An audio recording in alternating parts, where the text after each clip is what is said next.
Осуществить детскую мечту и пролететь по небу на воздушном шаре в этот день мог каждый гость этнопарка.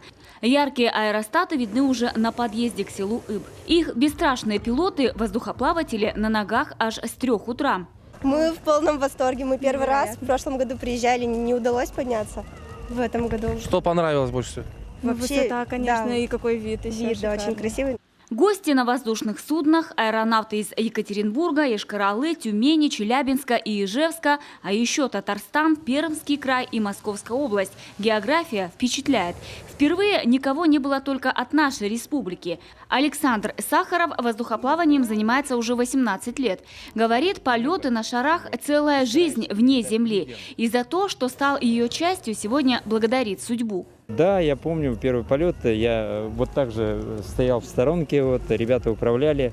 Я смотрел все это на их действия, на их, что они делают, просто как впитывал это, как губка. И почему-то я каким-то интуитивным сознанием понимал, что я буду этим заниматься. А под вечер небо этнопарка наполнилось рок-мотивами. Специальным гостем летнего фестиваля стала Юлия Чичерина. В Коми она второй раз. 9 лет была хедлайнером Сосногорского рок-фестиваля. Звучали песни о счастье, любви и жаре. Хиты, подпевать которым мог каждый. И завтра с утра и опять до утра. Сейчас мы...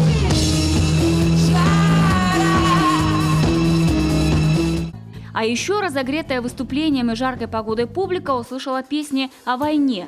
Они, безусловно, выглядели контрастом на этом празднике. Да и вообще, выступать на сцену Юлия вышла в футболке с портретом уроженца Ухты Арсена Павлова, погибшего 2 года назад на востоке Украины. Там героя ДНР больше знают по прозвищу Моторола.